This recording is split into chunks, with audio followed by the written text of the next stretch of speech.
Welcome everyone to MailFuzz TV. I am Peter, and today I'm going to be talking about Shogun episode 10. It is the finale, and it is called A Dream of a Dream. The spoilers for the episode, and at this point, the whole season now. Yeah, this was a very touching finale with lots of great character beats.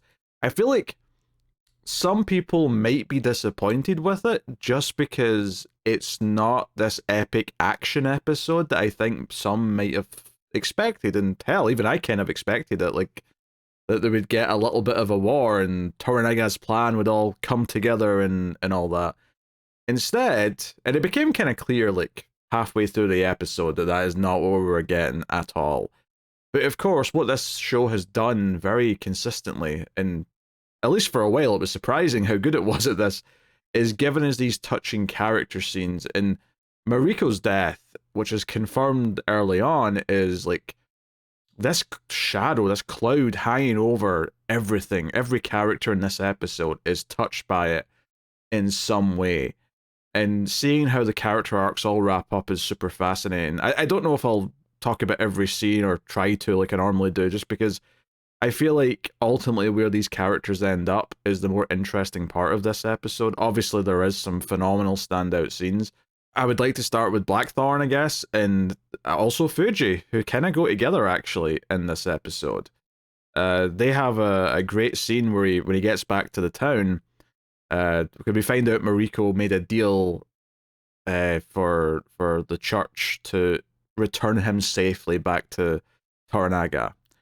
And Father Martin's the one who does this, right? He's the one, and Blackthorne even expects that he's going to be killed in the forest because it's they've ambushed him in the forest during a transport before, and he's like, yeah, that was kind of originally going to be the plan, but that's not what we're doing today. And he confesses when they get to the docks that it was Mariko who made this deal for his life. And the other part of that we find out is that the exchange here to let him live was that his ship had to be destroyed, and we find that out when he gets back to the village, right?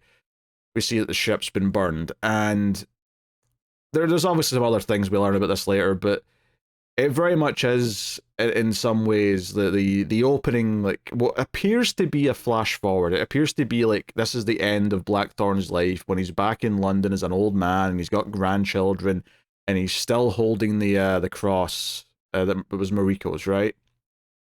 And it suggests that he's going back, and this is what the end of his life's going to be. But we kind of learn by the end of the episode that this isn't actually the future. This is just kind of him imagining or dreaming of what this future might be. And it's not necessarily one that feels real. It's not one that necessarily feels like the appealing sort of thing that it maybe once was.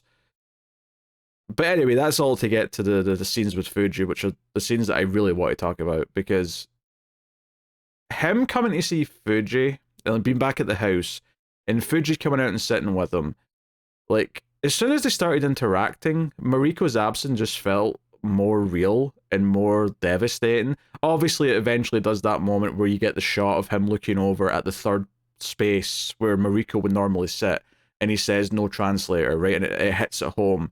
And it's all done visually. He looks over, Fuji looks over, and it's just all very sad. And then this leads to a scene where she tells him, and he can understand the odd thing, right? He's struggling a little bit, but she's basically saying that she's leaving to become a nun. She's completed her service to Toranaga, and she's been allowed, forgive me, cat here. And the cat's like, the culprit's right here. He's right here, causing trouble. Ow. But she's leaving to be a nun. And what stuck out about this is that this is not her choosing death. Like, because the plan originally was more or less to like finish her service to Toranaga and then be with her family. But she's choosing something else. She's found some sort of new purpose that she can live with, she can live for, and do something, right? She's choosing to live, and I took that as a kind of a really positive outcome. And Blackthorne asked her to stay, and I thought this was actually very sweet, because their relationship has been very nice in a lot of ways, because it's not been this thing where obviously Fuji was worried when she was first appointed as the consort that, oh, like, oh, am I going to have sex with this weird foreign guy? Like, what's the expectations here? But of course, it's been much nicer than that. He's been very, partly because he's been into Mariko, but it's much more like he's much more comforted by her presence here, and he's like lingering to something good. And Fuji is like one of the characters on this show who I think he just sees as innocent and pure and good, and not someone who he expects to betray him. And he already has a sense that Yabushige, he's already witnessed Yabushige being like interrogated and admit how much he understood of this is up for debate, but I think he gets the broad strokes that Yabushige had something to do with Mariko's death and that he's a traitor. This is right after Yabushige was like calling them best buddies and asking to go back to his country because he wants to not face the consequences of what he's done. More on him in a bit. But him reaching out and saying, hey, what if I ask you to stay? What if I order it? He tries to order it as the husband, effectively. And it doesn't feel like a real command, really. I feel like he's just kind of grasping because he needs to grasp. And Fuji doesn't even like entertain it. He's like, oh, well, I'm not your consort anymore. There's nothing we can do about that. But it doesn't come across as like he's turning into what Bintaro was earlier on in the season or anything like that. It just comes across as a desperate plea because he needs to feel a connection to someone. So it's quite touching. And it's all that, it's very nice. But the big scene they have later on, which obviously comes after Blackthorn's other big scene with Toranaga, is that he wants to take her out on a boat, right, a little rowboat, to spread the ashes of her family, and tries to explain that what his beliefs are and why he thinks this is an appropriate place to send them, because it means that they'll always be together. And he kind of explains this the best he can, and she understands to a point. But it's also for him too, because he ultimately takes out the cross, and after he helps her put the ashes in from her urns, he holds the cross out, and her hand goes out as well to hold his. And I thought she was stopping him at first, because I thought this was like, no, in the future he has this in his hand as he's dying. But that's not it at all. She actually calls back to the first episode. She kind of paraphrases what Mariko said to her about her being the last person to like hold her dead son's hand. She says, be the last person who held her, and like he lets it go into the water. And it kind of confirms that this future we've been seeing has not been like an actual representation of the future. It's more about just him thinking about it. And it kind of plays like that when you think about all the moments where it comes in. It is kind of like he is thinking about it when it cuts back to his face, which doesn't make sense if it's just actually the future. So, but all this scene was very beautiful. It was very sweet. Their relationship feels very, just kind of like sweet, and like it's very innocent. It's a very nice innocent. There's like not a hint of negativity or malice in it, and it feels like both of these characters needed this, and it feels like he was able to offer Fuji something he could offer from his opinions and beliefs that might help her move on in some way. And it feels like, yeah, between this moment and her choosing this path where she is going to keep living, it does feel like a really positive ending for her, and to an extent for him too, which leads me back into the scene where he goes to Toranaga, and he very nobly, and I think there's obviously room to theorize that he has got a death wish, that he wants to die in the same way that Fuji did before, right, for a lot of the season, the same way that Mariko arguably did for like most of her life. But he kind of does it under this noble guise of saying, hey, you're investigating this village, and we see this when they arrive back. Toranaga's got his men interrogating members of the village because he's looking for the traitor that burned the ship. Right? He's looking, because if there's a person that's disloyal in the town, he has to find out who it is. And we see heads on pikes. We see them being pushed around. It's it's quite mean. The atmosphere in the town when Blackthorne and co arrive back is pretty bad. And he goes up to Toranaga and says, stop this. Right? This was Mariko. She made a deal. Leave the town alone. And Toranaga says no, and then Blackthorne whips out his a smaller blade and says, well, like, I will kill myself in protest. I'll commit seppuku. Like, I die, not the town. You leave the town alone. And I think, well, you can be view this from the negative side, which is he's got a death wish, and this is a convenient way of doing it. I do think there's a genuine element of this as well, of him really caring about the town and thinking what Toranaga is doing to them is wrong, and at least he can have some purpose before he dies, if this is indeed how he's going to die. And he goes to do it as well. Toranaga kind of like has to run up and like hold the blade and stop him, but he really does make this. There's like a whole, this is where he really gets his acting done. There's this scene. I mean, he's got a lot of scenes in this episode. Cosmo Jarvis, who plays Blackthorne's got a lot of scenes in this episode where he really does get to act his ass off. This is one. The scenes with Fuji, of course. The other scene earlier on, which I didn't even mention, it's right after he leaves the docks, after he's been talking to Father Martin. There's just this like shot of his face that never cuts to anything else, and you can see the city behind him. And he's just breaking down. He's just holding back tears, but it's really well done. And you really feel the idea that, because he's just learned that Mariko made this deal to save his life, that she cared about him, and one of the last things she ever did was to make sure that he could live. She wants him to live. She wants him to find a new purpose. Not necessarily this war that's not been that important. And that's the other thing that comes up in this scene with Toranaga, is that he does not care about the war that he did before. He admits that he was trying to use Toranaga. His purpose of coming to this country was to use and manipulate the locals for his own side's gain in this Christian war, or biblical, or not biblical, religious war, I think it's the phrase I'm looking for. He yells the word enemy in Japanese. Like he yells enemy and points at himself over and over again to try and like convince Toranaga to let him go, to let him kill himself. And when Toranaga stops him, he says, okay, if you've done quite enough of this, how about you rebuild your ship and build me a fleet? And that's how the scene ends. That's how like the conversation ends. And it's like, you can still be of some use. It's a very powerful scene. Honestly, it's probably the scene in the house with Fuji up until the end is basically nothing but great scenes. There's very little fluff or anything that doesn't add a lot to what's going on with the characters, because everything from that point was like hitting these like really emotional, dramatic notes. And I think Blackthorne by the end, because one of the final things we see him do, of course, his final scene of the show, is this great scene where he's getting the help of like almost the entire village, who he just tried to like give himself up to save, might I add.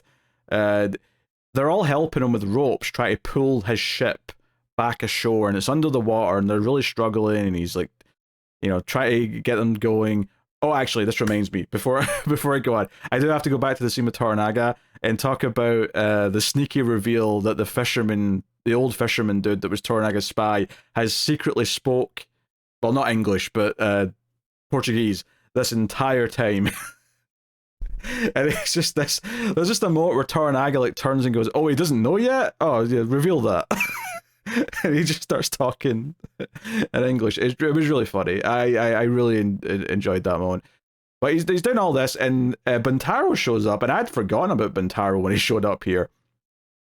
But he pitches in. He chooses to help bring this boat across. And I think, if nothing else, this scene kind of shows how much Blackthorne has, as much as he was trying to or not trying to throughout the season, he's kind of found a new home, right?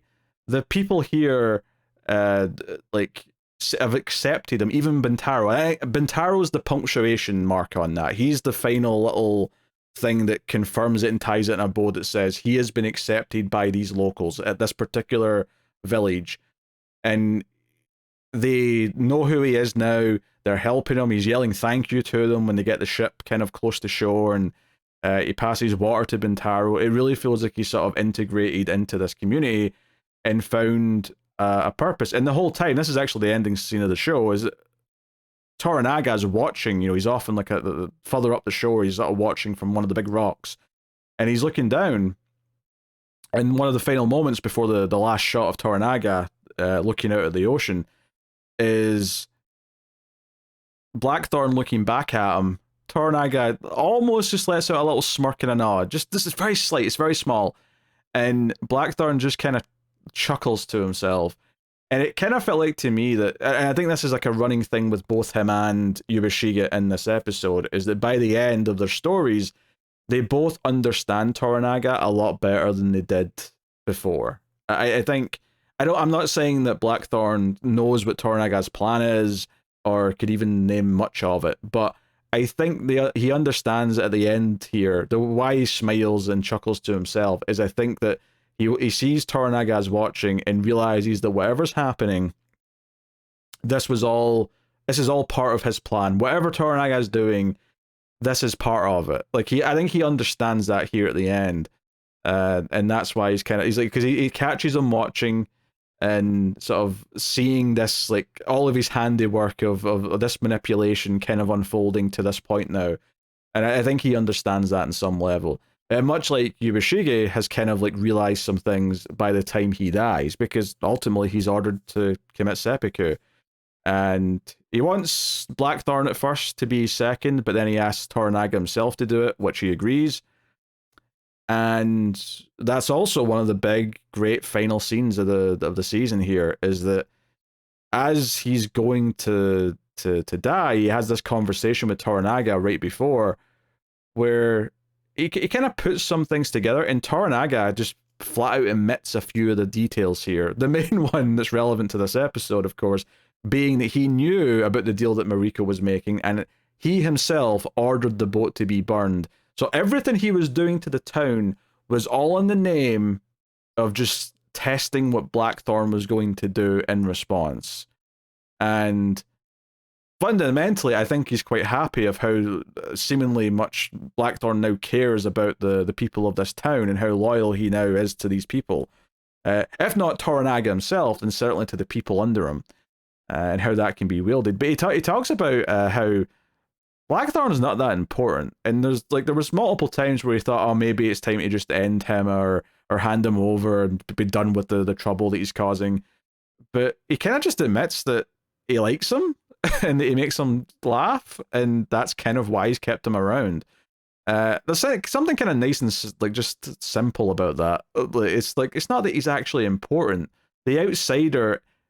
And it fits in with the show. I think one of the things this show has been praised for is that it doesn't feel like it's super westernizing everything. It feels like the people of Japan, it is their story, first and foremost. And yes, we have this surrogate character that most of us that are not Japanese can kind of latch onto as the outsider who's learning everything. And it's a good storytelling device. But a lot of stories would make him the important character. They'd make him, let's face it, a white savior of some kind, right? And at no point is it ever delved into that. And this final kind of revelation from Toranaga that, yeah, he's not that important. He's useful. He's got skills, and we can do things with him. But like, we'd probably be fine without him. I just kind of like him. I actually really like that reveal. But it was nice for Yabushige, despite everything, because obviously I said last episode that he should get comeuppance, and he does. And he tries to weasel out of it, by saying, hey, take me to London. On the boat.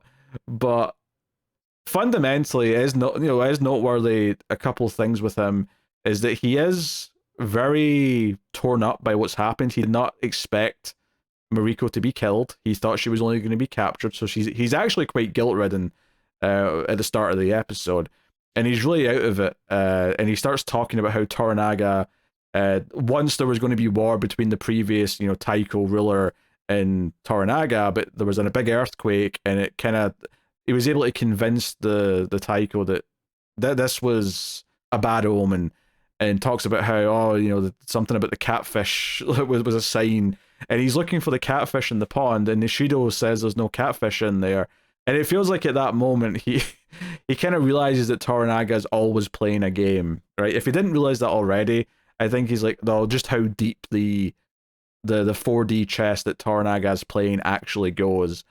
And it's why he, maybe effectively asks all these questions right before he dies. And Toranaga gives him some answers. He gives him, he doesn't give him the whole picture. But when he's speaking, we get a little glimpse of this big war that might be happening soon. And the kind of the thing that Mariko achieved, like her death, what it did. Last episode, I was questioning whether or not Lady Achiba was in on the attempted the murder of Mariko, right? But seemingly from this episode, she was not. And the death of Mariko, her old friend, has actually inspired her because, Toranaga gets a note from his missus early in the episode saying this was a secret note from Lady Achiba. And his reaction to it's really good. The acting, because you could get a sense that, this is a big deal. Whatever this note said, it's big. And he's telling Yabushige at the end that this was her pledging that the heirs forces, right, Taiko's son, are not going to stand with Ishido. They're going to pull out.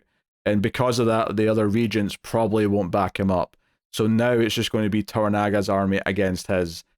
And I think this is all good stuff. You at least get to see the look in Ishido's face because you get this little glimpse of the future where he gets the information that this is going on in the middle of the battlefield. You get to see Toranaga smile and you get to see Ishido look like he's shitting a brick, right?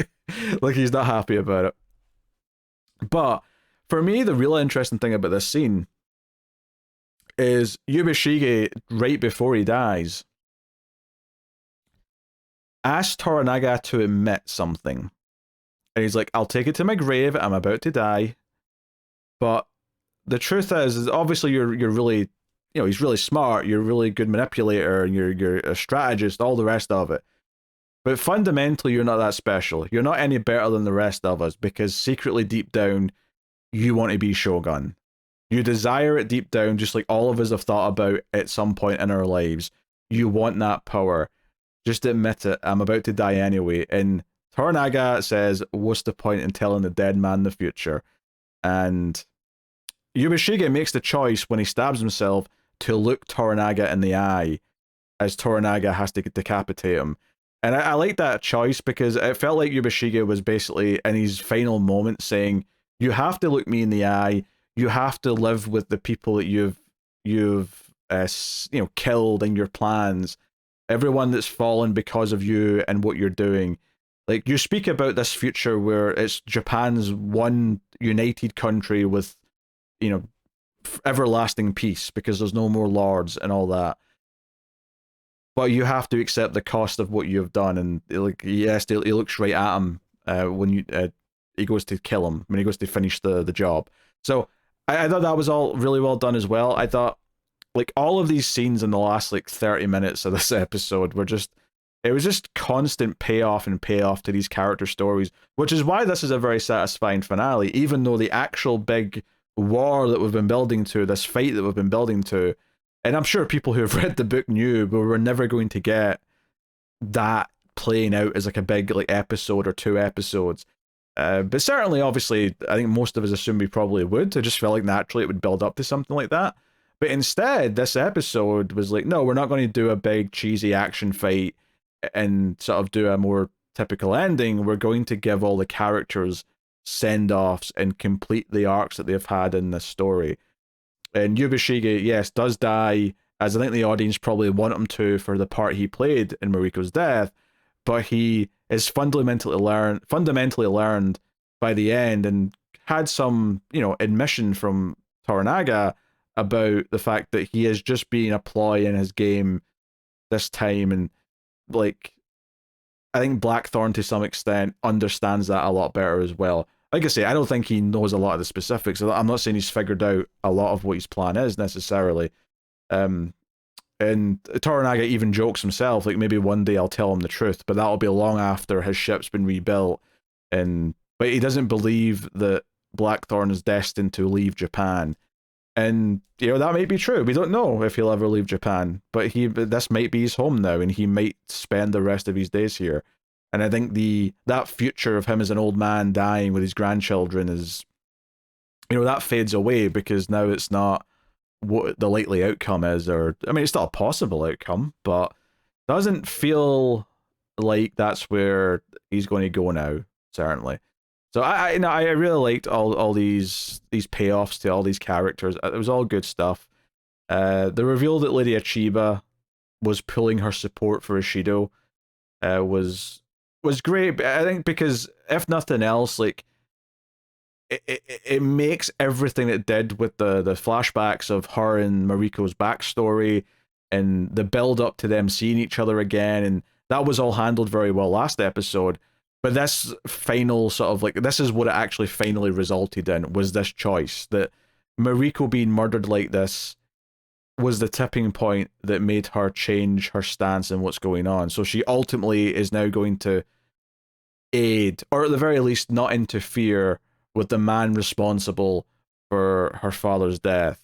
And so, and yeah, I think it's also interesting that Toranaga is not this heroic character who we're all easily supposed to be rooting for.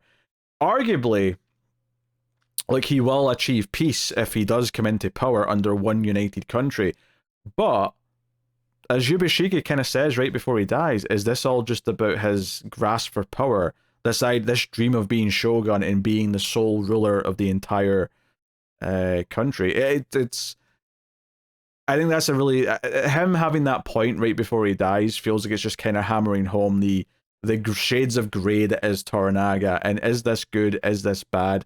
It's actually like tough to really say, but there has been good in some of the characters in this show, and if nothing else, Blackthorn is finally free from the things that he felt like he had to believe in up until this point. This war that he thought he was fighting, he doesn't care about that anymore, and he does something genuinely nice for another person in Fuji, right, by the end. And Fuji's been this innocent character who, if nothing else, has been more a victim of Japan's culture over the course of this show. I mean, the show started with her husband having to kill himself as well as the child, and she's had to sort of put up with that. And so much of this show has been Blackthorn's reaction to what Japan's culture puts a lot of its people through, and the sacrifices they have to make, sometimes very literal sacrifices, and his kind of button heads with that. But ultimately coming down to this point where he's willing to sacrifice himself for the rest of the village feels like a really good, well-rounded way to sort of bring that around, even if part of it is having a death wish. But to be fair, some of the Japanese characters that have wanted to commit seppuku in this show have also had a death wish. There's that kind of like Venn diagram there of like the wanting to die versus the having the purpose to die. And for Mariko, she finally had a purpose she believed in that went alongside her desire to die for all the other, for her backstory reasons. So yeah, very complex show with I think really fleshed out characters. I think looking back at the whole thing now, I think Blackthorn, Mariko, Yabushige were all so developed. Toranaga is as well to an extent, but he's not a regular character in the way the others are, where they've got arcs and they've got things we can sympathize with. Toranaga is intentionally this kind of enigma of a character who is very cold in many ways that you can't kind of connect to. But these other characters, even someone like Yabushige, who by the end, like, yeah, okay, he did something really bad and we kind of hate him for it, potentially, you can still empathize that he's been played and that everything that's happened to him, well, it's his fault, because ultimately Toranaga only made him, like, Toranaga was able to use him the way he did because he knew Yabushige would react and do certain things when prompted to, because he is kind of a shitbag, right? So it is still kind of on him in many ways, but he was also played. Both things are true, and it's the wrestling with that and how you think about the characters part of what makes it feel complex. Same with Mariko and Blackthorn's whole thing as well. So it's funny that the actual conflict between the Protestants and the Protestants, and the Catholics, which is what Blackthorn cared about and would never shut up about in the first few episodes. It's funny how little that's actually been like the central focus of this show. I wouldn't say it's not been important per se, but it kind of also mirrors that overall idea that I was saying, where the Japanese people and what they're going through is what the main story is and what the main point is. It's not really about the Protestants and Catholics. If anything, yeah, obviously they've affected it. They've created some religious groups in Japan's own culture that are, have seats at the table. But fundamentally, this is about different groups of Japanese in the wars that they were already kind of playing with before all of that even came to their shores. So the outsiders have an effect, but fundamentally it's still Japan. It's still about Japan, and it's still about their people. And I think that kind of sums up the overall sentiment of the entire show, really, is that it was always about their conflicts. And Blackthorn was this lost character whose purpose was kind of in a murky place as it was. And he's also this vessel for us, the audience, to kind of witness all these events and have a character we can see it through. So, yeah, very good. It was a very satisfying show. You know, who knows? Maybe they'll go nuts and say, "Hey, maybe we can just make up a season 2 that's the entire war."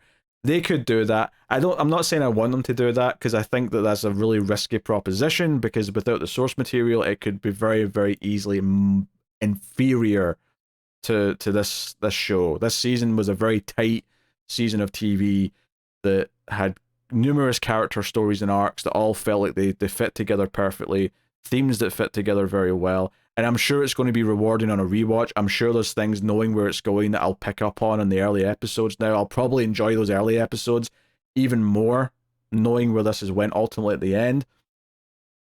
But that is my thoughts on the Shogun finale.